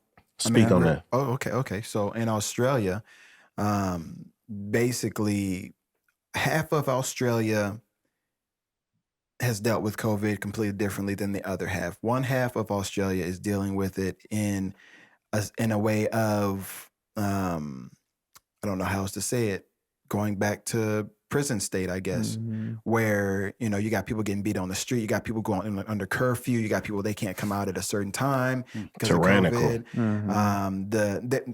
They have, in Australia, they have very tight gun laws. Yeah. So with that being said, when you're dealing with a group of people a nation of people that literally don't have guns aside from like hunting purposes, and the police officers and the enforcers of the law do, you'll get beat over the top of your head with a billy club if you're out past 2, past 3. Well, Billy. You know what I'm saying? And there's really nothing you can do about it. You get dragged out of your car real quick out here. You know what I'm saying? So it's in that type of situation, and they've had less cases of COVID. I mean, less than 2. I don't know. Don't quote me. It's like less than 2,000. Like it's really a low number in comparison to the amount of people that are on that island. Like it's unreal. Do you believe the reportings? I mean, I don't believe anything. Honestly, I don't believe anything. Because depending on where your information comes from, the number could be different. So I believe that if we don't start paying closer attention to our rights being taken away from us, that they will be taken away from us. Right. I believe that. They are being right now. Yeah. And that's why I brought up the Squid Game earlier, because I mean, it fits society. Again, I attributed it to a Matrix type film, and I think the creators did this on purpose because it's a telling tale of if you're able to take that PPP or not. If you're able to see things as an analogy, then there's a lot of things about what's going on right now in that. So like you're saying, there's a lot of trickery with the wordplay being spit around here, because the words are spells that cast, and whenever you're telling somebody to do something. No doubt. There's like, so again, if you watch the show, you need to be aware of what eliminated means. Like when you're in the context of a game, that might just mean you leave. You're not expecting what it really means. Yeah. That type of thing. Back to the social credit score, you know, China, if you get blacklisted or sent, like, you can't do anything. You can't buy, sell, trade, nothing. Yes. If they deem you a threat or a disruptor or a deviant to the system. And how do they determine that? Based off of your social media feed? So that's one of those type of things that, man, I was having a conversation with Todd that companies have a social credit score on. So like when you see the Gap advertised for Pride Week or month or Black Lives Matter, whatever, they're investing in this score that we don't know anything about, which allows them to borrow more money for their company because of their society practicing of good faith or whatever that would be called. Like say, hey, we support these subculture, the people. Yeah, it's real.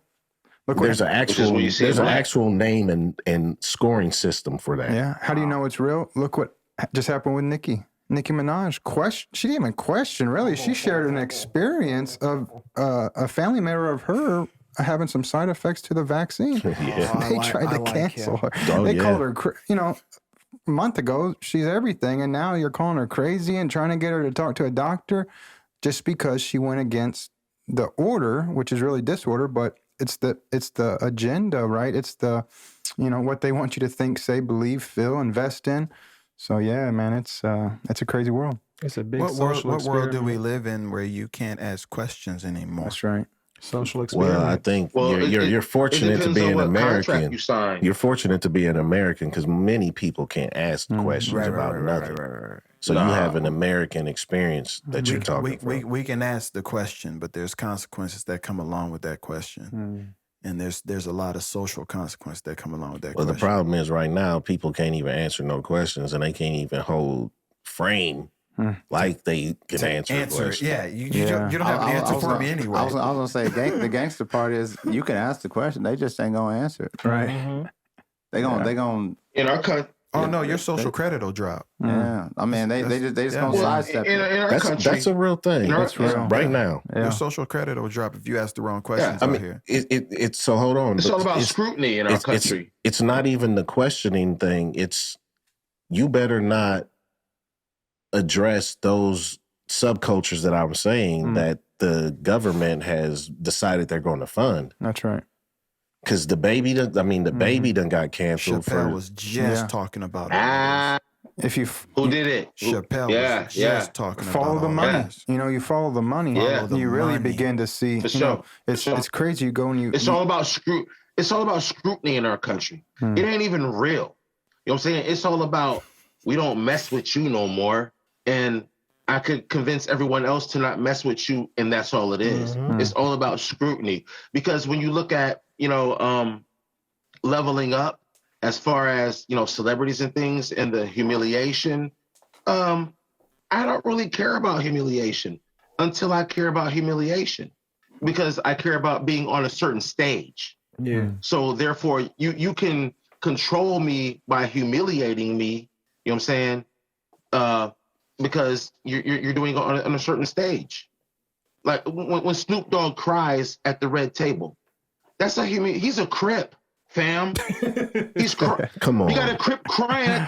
You got a Crip crying at the red table about some chicks, about him apologizing, about Gail and Oprah. And he didn't even say nothing wrong. He didn't say nothing wrong. He might have called them out their name. Hey, but here's the real thing. When Snoop came out, one of his classic lines is, "We don't love them hoes." But you got this Crip crying at the table, a Crip who was who murder was the case that they gave him. He actually kills somebody. Okay. He's on trial. Right, he's on trial for murder. A Crip on trial for murder, crying at the red table about, excuse me, some bitches. So therefore, that's shared that. Yeah, that's the thing though. That's exactly what I'm talking That's about. the thing. They're taking, and you know, because they're taking more than but you know why it matters? They're taking more than just your voice. They're taking your livelihood. They're taking your. But why it matters? You know, why it matters is because now you have Snoop and Martha Stewart getting money. Well, that matters. Well, that's all that matters, as Mike was saying. I mean, they will cut off. They will cut off your flow of currency, and that's a real your whole thing. Legacy. Yeah, your whole, I mean, they'll ruin you, right? Your whole legacy. If that's what matters to you. I mean, think about this. How, so like this, like. But who doesn't that matter to? Hold on, you don't have to agree, or you can agree or disagree about this person, but as an American, this is kind of crazy. Where, I mean, it's from President Trump to Alex Jones to Minister Farrakhan. They can't have access to any of these social media platforms that you even know of. Why? Because they're too big of an influence. So it depends on what your agenda is, whether or not you're going to be able to use this stuff. And it goes to this effect. You're like, okay, these people are this big. They don't even need a Facebook, or they need their own website, right? But they can't even buy hosting for their website because it's owned by Google. But China has full access, and you go and research what they're doing to their own people, over there, and not a word about the torment and the torture they're doing to their own people. But you get into that, and you're talking about these large businesses will defend China over that, absolutely, because that's money. Yeah. The market in China is so vast and so incredible. Greed. We make a B. Let's say we make a B movie right now, and it goes over to China market. We could be billionaires off of that crappy little B movie we made. If you had the right endorsement. If we had the right endorsement over there. You know what I mean? We followed all the rules when we played by the rules of the game that they play over there. Sold your soul. And we got the right type of exposure. Hey, we're out here with Marvel now. You saw the NBA had Marvel an issue. money. You saw the NBA had an issue, and one of them people spoke out against the stuff with China. Yeah. You can't do that. John Cena. God. Remember John Cena. There's too much money in there. They made John Cena change his tone real fast. Right, he had to. You're messing up distribution. Yeah. I mean, and we just seen speaking on the NBA, they're going through the thing with Wiggins just took the jab, but Kyrie won't, and they won't be able to play in certain cities. He won't be able to play in New Jersey. He won't be able to play in Golden State and New York. And this one in particular, which was so alarming to me, was the Toronto Raptor one, where they won't even be able to leave outside of the room, or they'll be arrested. Wow. Who, the players? Anybody that doesn't have that vaccine in Toronto. Oh, so so we're talking about the players. It's mind blowing. Hey, I play on PlayStation with I've got a deployed soldier that I play with. Once again, thank him for his service. But we're having a conversation last night, and I just tell him, I said, hey, I got vaccinated or whatever. And he's like, which one did you get? I said, I don't know. I got the one and done. And he's like, so you don't even know what they put in your body, and you just let them. Johnson & Johnson. I told him, I said, look, man, I got to work. And he goes, it's funny you say that. And he goes, I said, why? He goes, because it's mandated for us. And I'm like, oh yeah, that's right. Because they could dishonorably discharge you if you don't get it. Well, so yes, I'm glad you brought that up. That's why I said it the way I said it. Could. Yeah. That's what the language says, maybe. They're voting on that as we speak to try to get that not to be the case. Right. As a dishonorable discharge. Right. But to the lengths of how they're identifying vaccinated and unvaccinating is alarming to me. It's reminiscent of colored and not. Yeah. But at the same time, the job's been done. If they threaten you with being dishonorably discharged and you get it, kind of like I said before, I got mine because they said we either had to be vaccinated or tested. I'm like, man, forget it, I'll do it. And something about the personal days or sick days, and then all of a sudden, after it kind of dies down, now they're like, oh yeah, there's COVID days. Like, let's go after your money. Well, real quick. but here's the thing: if you would have told us there was COVID days in the beginning, then you would have missed a wave of people who would have gotten the shot because they didn't want to miss sick days. Absolutely, and that goes back to what I was talking about. We got to be aware of the spells that are being casted right now. You got to look into them words. Is tricky, man. Especially English words. We already said that they have dual, triple entendre meanings. You got to know which one is applicable in this situation that you're in. Even though you're in the game, eliminated means more than you can't play no more. Power, life, and death isn't the time. You know what's really alarming, Right and rights. all this that we're discussing, there's so many people that are unaware of a lot of the stuff that's going on. Like educated people. I mean, I have colleagues at my office even. I mean, people that I associate with in the community, clueless to a lot of these things. In the ability to have a educated conversation around it, even when all parties might not even have the same side of agreements. It's just the exploration of the problem we have at hand. There's multiple ways to go about things, but you got to sit down and try to go about things. I think even that There's a conversation, physical and there's a spiritual realm. Absolutely. But even that conversation is going to help, because if you're really kind of like we were talking about how men can, discuss things and make changes. If you're really able to discuss your perspectives, you're going to learn from at least a little something from the perspective of somebody else. If they're, at least speaking with, as you said, a knowledgeable, outlook on what's going on. Hey, did y'all hear about the 18 basketball NBA players on this fraud? I saw that. I did not read it though. Say that again. So they said, hold on. 18 former NBA players, including Tony Allen and Glenn Davis, are charged in a $4 million healthcare fraud scheme. Okay. Whoa. 18 of them. So what does that mean? I don't know. Faking some COVID tests. Yeah. We need tests, and they $20,000 a pop during the quarantine. They were saying something about I guess for injury expenses or something. I don't know too much about, like, as far as like how you do that whole fraud thing. Hey, the massages ain't just massages. That's why they cost that much. Massages at Scores? Nah. So you got an $1,800 massage for an hour and a half? What $5,000 a cube. Yeah. Extra. I mean, wasn't Tyson getting charged before the towel? So it's there's something in that. He was wearing them to the ring though, cuz. One of them line items is hiding something. Oh, man. Something doesn't add up. Hey.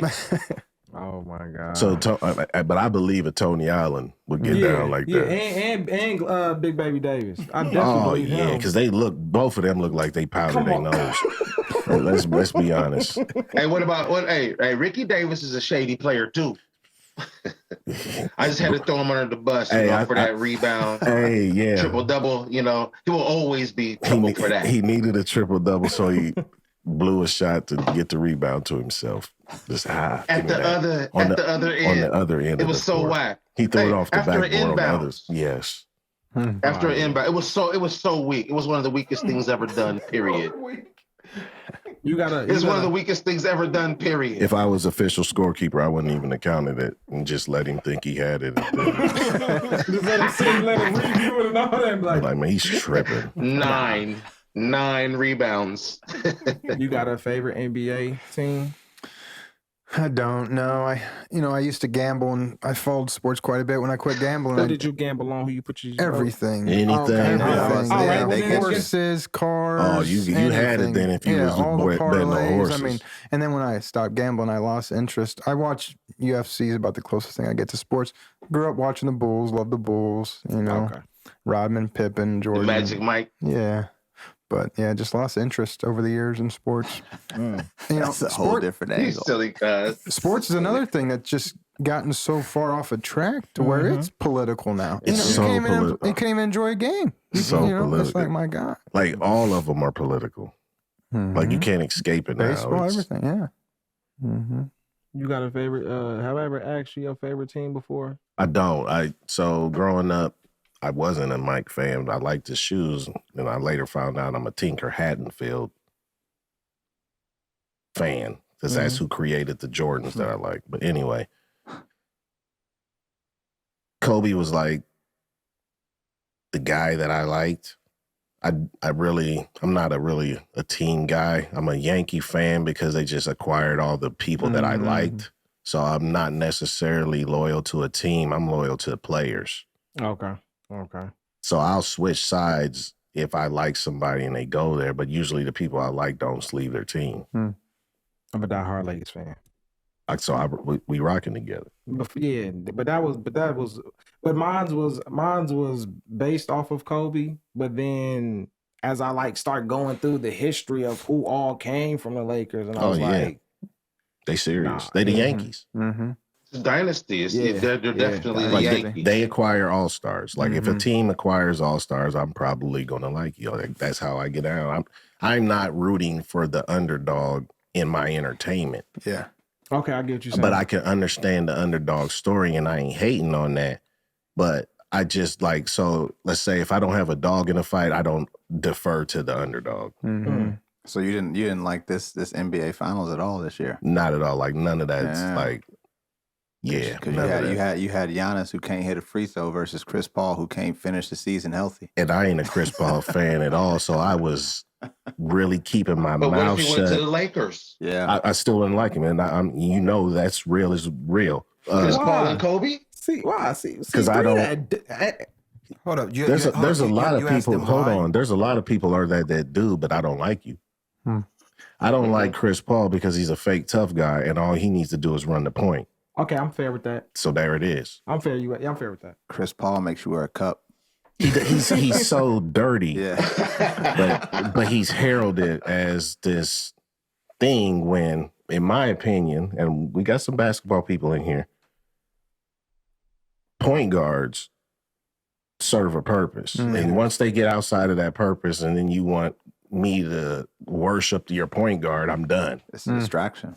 Yeah. Okay. So is he an Isaiah? Is he a modern day Isaiah? He might be, because I don't know that much about I just heard what Isaiah, like I've heard the Jordan Isaiah friction. I really haven't seen it in real time. It's all real. I believe it's all it, real. but I've actually the things is I'm that saying dude. about CP3, I'm seeing in real time. I'm gonna lead my team back through the tunnel that I know about to meet the other team. If I no, buddy, stop it. Okay. Yeah. Yeah. That's different. That's and different. he does little nuanced things on the court. Like if you a real player, you don't like that, so let's just compete against me instead of doing what you're doing. Yeah. That Bush League shit. It's Bush League, but he has all-star. Hey. He has all-star Hall of Fame attributes, Yeah. and he's doing Bush But he's League Bush things League, when the and camera that's- turns. Yeah, and I can't. I feel you, cousin. I feel you.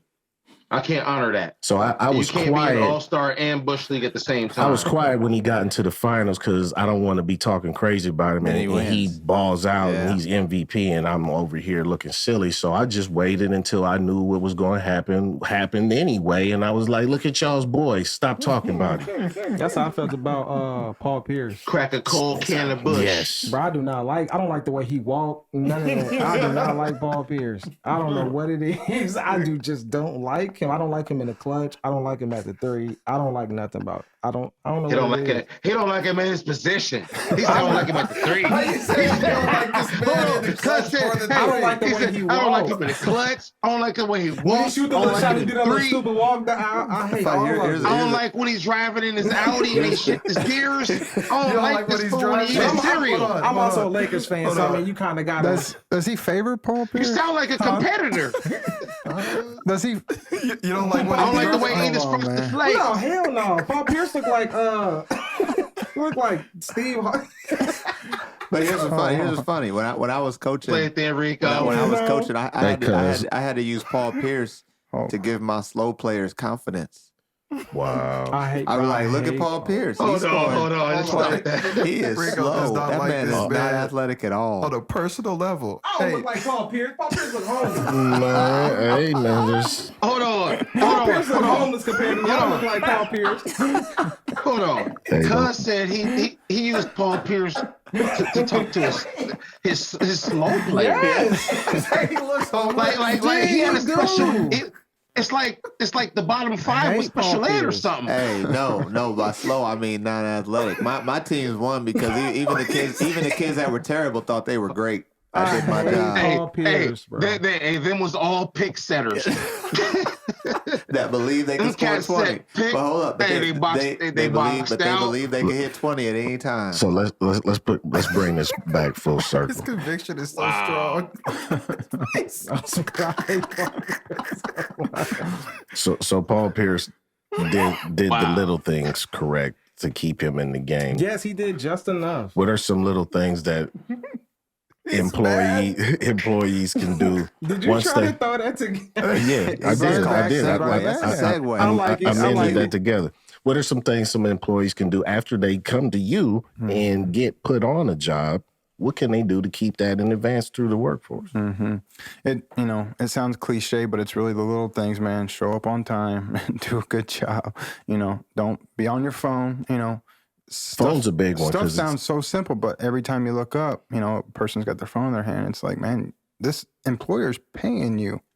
You got to do a good job. So it's the little things, man. And I don't know that's ever going to change, no matter how far we advance. It's the little stuff. Show up on time, do a good job, stay late if they need you to stay late. Try to help out your teammates, the people around you, if you see them struggling. When I was coming up, they also had people who would go through a temporary agency that would eventually get hired by the company. Is that still happening also? Yeah, but we're not a temporary agency. No, that's so not. That's I'm sorry. something. I'm sorry. No, Yeah. you're fine. That's part of So, my. yeah, explain the That's difference. part of my struggle, my battle in the community is so often we're looked at as a temporary agency. Okay. Temporary work's about 35-40%, depending on the season, the amount of work we do. We do a lot of evaluation hire. Yeah. So a company pays us a fee to find them a qualified person. It's a predetermined amount of time before they're going to take responsibility for that person. It's already negotiated before the person comes into play. So we do temporary work, but it's a small part of what we do. We also do direct placement. So CFOs, accountants, staff accountants, general managers, where a company pays us a fee, we go out and headhunt that person, and that person's theirs day one. Learning moment, teachable moment. Yeah, That's yeah. good. No, it's good, man. I mean, like I said, I deal with that a lot in the community. Yeah. I don't need any temp workers. Well, good. I don't want to sell you any temp workers. I want to help. What I do want I to help benefit your. off a temp? Yeah, I want to find Right. what your true staffing dilemma is and try to solve that for you. Sometimes when I meet with companies, it's, have you thought about doing this? And sometimes we don't have a monetary transaction, but I try to help them see, have you thought about doing a referral bonus or, whatever it is where you can probably solve your own problem. You got a pretty decent place here to work. Yeah.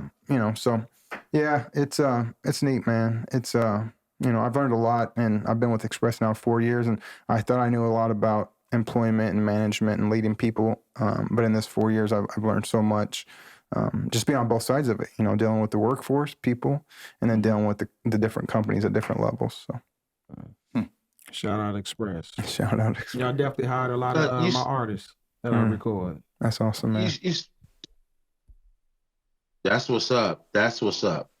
You spoke earlier about 150 plus different jobs, that could be possibly on your desk or in front of you. What are the variations of those jobs? Mm-hmm. Like from what are the different kind Industries. of jobs that are available? Everything from factory workers up to general managers, accountants. Ironically, Wow. COVID has made jobs, right? Now they got contact tracers. So we got contact tracers that are making $17 an hour. It's truly a temporary job because COVID's hopefully going to go away one of these days, but nobody knows when. Wow. So these folks are on contract doing contact tracing for an agency here in town making $17 an hour. That they may have been laid off or whatnot.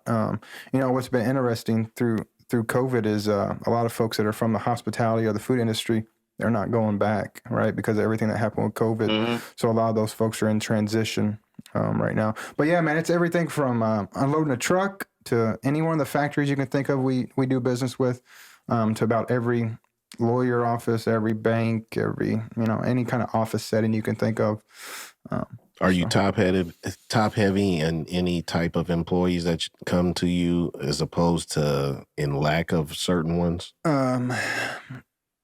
There's certainly a lack for skilled, so everything from carpenters to electricians, skilled labor. Yeah, welding, CDL drivers. There's a scarce amount of, and I just think it's because of the times, a lot of the younger generation now. That 85 you was talking about, cousin.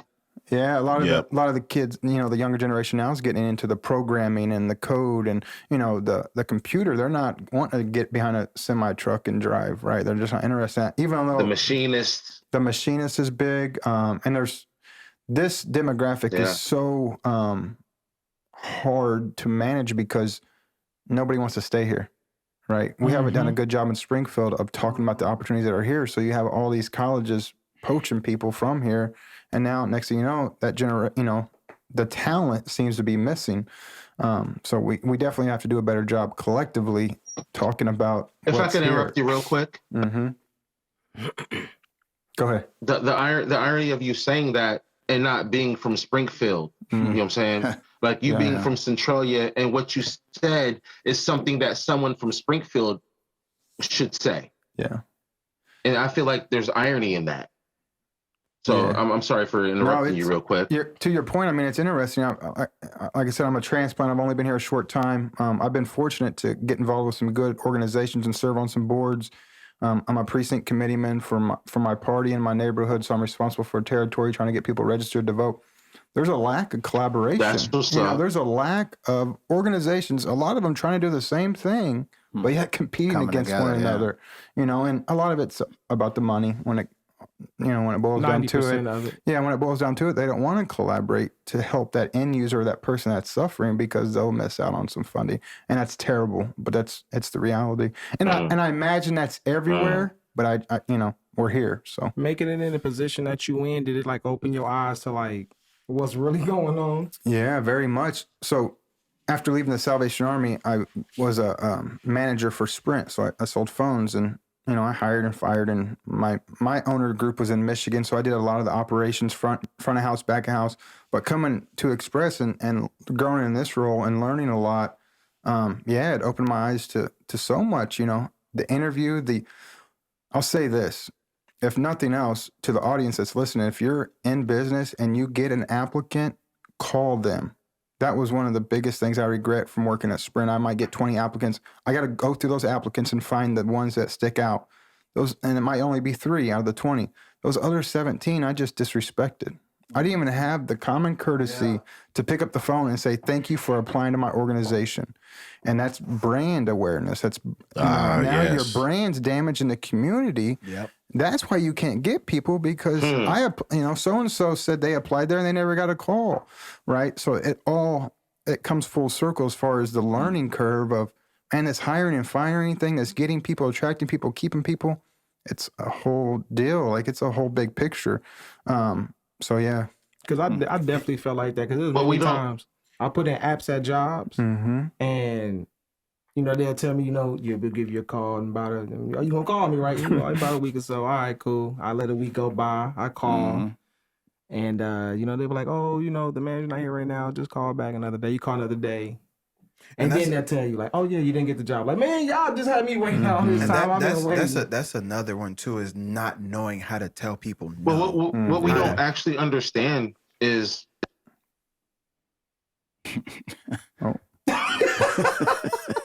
What's wrong? I'm sorry. I feel like business calling. I feel like business calling from London or something.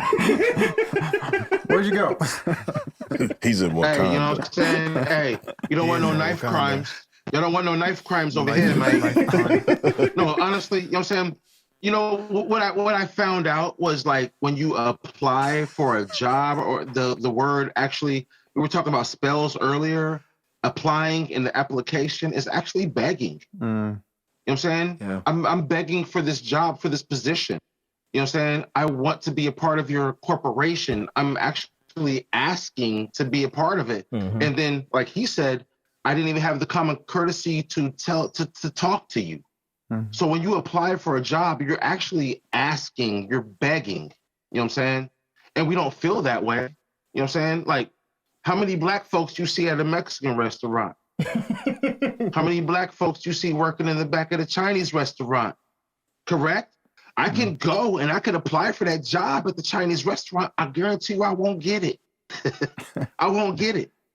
Well, You know what I'm saying? Because I'm asking, and they have the right to refuse. That's one way. Right now, you may. Right now, you might.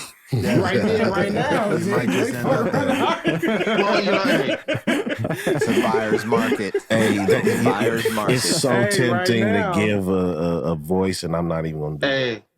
hey, I retract my statement. Yeah, right now.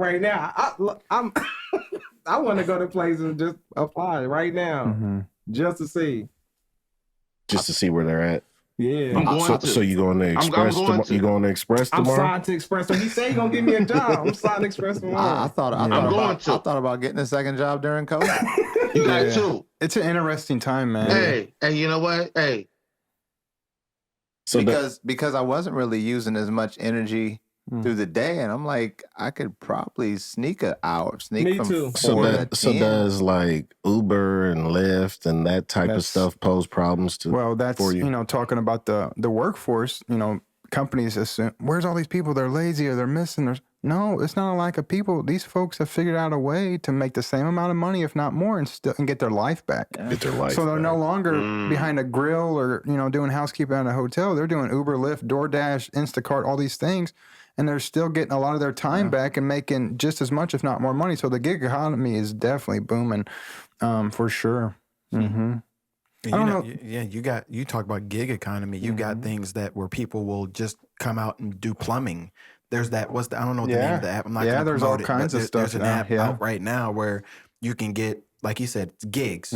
Gigs where if you're a plumber and you just want to do some side jobs, hey, they'll rate you, and then somebody will pick your name and pay what you're say that you're worth. Man, they done did it with the Handyman app, huh? Handyman It's app, over yeah. with. Yeah, I mean, so all of what he's Angie's just saying List. there. It's all about convenience, man, and that makes me think about marketable skills, and just again talk about Express a little bit for the individual that may be new to the workforce or been out of the workforce for a while.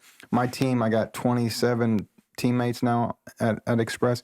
The recruiters become your agent. We were talking about sports earlier, so they spend some time with you, get to understand what kind of money you need to make, what kind of work you done, what kind of work you enjoy, where do you see yourself, kind of go dive into that, and then they begin to market you to our clients. So out of those 150 open orders that we have, that there might not be a job in that mix for you, but based off of what you've done, what you want to do, what kind of money you need to make, we connect with our network and we begin to market you to those companies. And a lot of times that conversation leads to, what, I do want to meet Rico or whoever, so. I like to remember my name. When you said whoever, I was going to say Rashad. He wasn't talking to me, but I was just going to throw that in there. Down there feeling special. Yeah, for real. Hey, shout out to It's the seat. It's the seat. Shout out to Deidre and Justin out there. Yeah. Who? She knows. They work out there. They've helped me. Oh, Deidre and Justin, yeah. Deidre and Justin. Yeah. So shout He out to said them. they work out. Yeah. Deidre's Yeah. been with Express 17 years, I think. Yeah. Oh, yeah, vet in the game. Yeah. Deidre, female, Deidre, yeah. She a vet in the Yeah. game. Her husband's Ray Lytle, a local radio celebrity. Oh, big yeah. name. Yeah. Yep. Yeah, she's QLZ. awesome and loves people, loves helping people, but she's the opposite of Ray. So Ray's outgoing, connects with his audience. Yeah. Deidre's pretty quiet and conserved. So I got to ask you, Mike, did you vote for us or Ray on the podcast? For Illinois Boom, Times. boom, boom, boom. I don't know. You don't that have to I answer. don't think I voted for the podcast. All right. So, We're going to send you a link That's a tonight. safe answer. Yes, sir. Yes, Hey, I sir. got my hand on the button right here. That's a safe answer, sir. I voted for a couple clients just because they asked me to. They sent me an email or text or something. But yeah, a lot of times I don't like to get involved with those things because next thing you know, you're spam. Now your email. It's like I didn't sign up for any of this. And now, to your point earlier, now you're looped into something. Yep. they done sold you to another market. Yeah, here's China again. Yeah. Here's China. Yeah. Yeah, that's how it works. So that's how they doing. Like you, like if you go to a website and you put like a pair of shoes and if you give you go your to Facebook, just think of whoever you give your here's how you information know. to. The media tells us there's been a hack. It wasn't no hack. It was a business deal. They sold our information once again, but they just want you to think it's a hack because you will be receiving spam. It wasn't a hack. Because I literally leave the website for the exact pair of shoes, go right to Facebook, and it's there. refresh, and it's right there. I believe so. That's something different. Algorithms, yeah. Well, and it's something different than that. I don't have the proper terminology, but it is a process that is happening. That's crazy. Sure. It's happening so like literally like But pull up the shoe, new tab, Facebook, it's there. But like, that's the thing though. So like that was the question I posed a few podcasts ago. Is that a good or bad thing? Is that better for you as a consumer to keep something that? So let's say, hey, I looked at these. I thought about it, I'm gonna move on. So anytime advertisement comes back up, you like these. You did look at these. What about the fact that I got in my car tonight to come to the show and I'm down the street from my place and it pulls up on the maps on my car, his house. Artificial intelligence. Mine do that when I get in the car. They like even head this direction. They do automatically. It's what you do. But it's Is that good? It's Thursday night. Is and that it good or knows bad? At this time, that's what I'm saying. I'm Thursday on night. my way Yeah. where I'm going. You know, Behavioral that's profiles. where you're going. They create That's where behavioral you're going. profiles based off our interests, our buying patterns. Yeah, and that becomes valuable to. That is valuable. Yeah. That's most valuable. It's scary. It's scary, but it's true and it's real. You know, where you going? Shame Thursday on night. Where's this car going? It knows. Cannon. It already knew. Shame on us for not holding them accountable to the terms and conditions. Yeah. I'm telling you, I agree. Decades ago. We did. Well, say I we agree. And to your point, I don't know, good or bad, especially now what we're seeing where they weaponize the data, right? And so, now you're running for office or something, they're pulling up a tweet from 7 years ago, right? So they'll weaponize it quick. Oh on my YouTube. gosh, man, it's scary. Got him. It's scary. Got him. And they know that like It's the game, baby. the It's the nature of culture changes over time. So what's accepted isn't accepted any Was longer. that tweet you made when you were 9? So just regular terminology that Man, you what might you doing use. tweeting when you was 9? I wasn't tweeting when I was 9. We didn't have internet when we was 9. Right. did. It said, So guess what? I guess we're safe though, because as Cuz said, you know what I mean. At a certain point in time, that 85 is going to live itself out, and it's going to be like all y'all motherfuckers was tweeting. You know what I mean? Everybody was tweeting. For real. Right, because you know what I mean. At 9, I wasn't tweeting, but it's going to come a certain point in time where at 9 years old, y'all was tweeting. But this is the That's thing. that 85 you was talking about. That's the thing though. At 9 you wasn't tweeting, so you made your first tweet at 45 and you fucked up. Yeah. You said the wrong thing because you didn't. You thought you was going to erase voted this, for 45. and you did erase this, but somebody caught it. Saved. Yeah, it's It's saved saved into somewhere. Facebook's history. They like, we're gonna wait until you do something. We're gonna go Hey, to the funniest thing is like you could halfway text something and erase it, and it's like that shit is still there. But everything is a Like business. Everything's a business. Yeah. I just saw today an advertisement. I don't even remember the name of the company, and I don't want to. But anyway, they have the ability to go in and erase your history and track down all the dumb stuff that you've done. And their claim is that that's what they're gonna do. Reputation cleanup or something. Yeah. It's become a business to clean up after yourself now. And they're probably the ones that That's not real. To clean your digital Well, footprint. while we're up. talking about it, to the it workforce, has to be real. to the workforce, that's a big thing. It used to be criminal background. Now it's Your how are you social going to background. represent my company? Your social so background. often people will go on Facebook or something and complain about their employer. It's like, my God, and your profile's public. It's like, so, to your And point it's earlier, you got to clean that up. If you're looking to get better and get a better opportunity, it applies all across the board, not just how you live your life, but also your social profiles. People are quick to put their jobs on their social media too. Ooh, Real I hate quick. that. Oh Real my quick. God. I hate that. You And don't they need say, to know where I work at. say my shift is from 9 to 6. I work at Intentional I work- Dangerfield. For That's where I real. work at. For real. Lead engineer. That's what I do. That's my job. I'm the guy with the button. What's your way? That's What's that it. insurance looking like? That ain't none of your business. No, We it is working on because it. I work there too. I work there too. So I got a t-shirt and I got some sweats. Shit. well, it's We'll your, have some it's your ads coming business, your way. but I got a everybody water else's bottle. business. Got the water Just bottle. know this: you definitely got a copay and a premium. Hey, I'm trying to see what that windbreaker like. What's that windbreaker like, cousin? Hey, what it look like, Oh my God. That is hilarious. Mike? Appreciate you coming through the podcast, man. Is there anything you want to leave the listeners with? No, thanks for having me. Certainly enjoyed time with you guys, getting to know you a little bit. Appreciate what you're doing. You know, I caught one of your podcasts a couple ago and liked your style, and appreciate you having me. So, to the listeners, you know, again, if I can help in your journey with your workforce or otherwise, feel free to reach out to me. You know, I'm on all the social channels, whether that's good or bad. So how do they get a hold of you? Yeah, my number at the office 217-528-3000. Love to help if I can. And on social, how do they find you? Just my name, Michael Thomas. Yeah.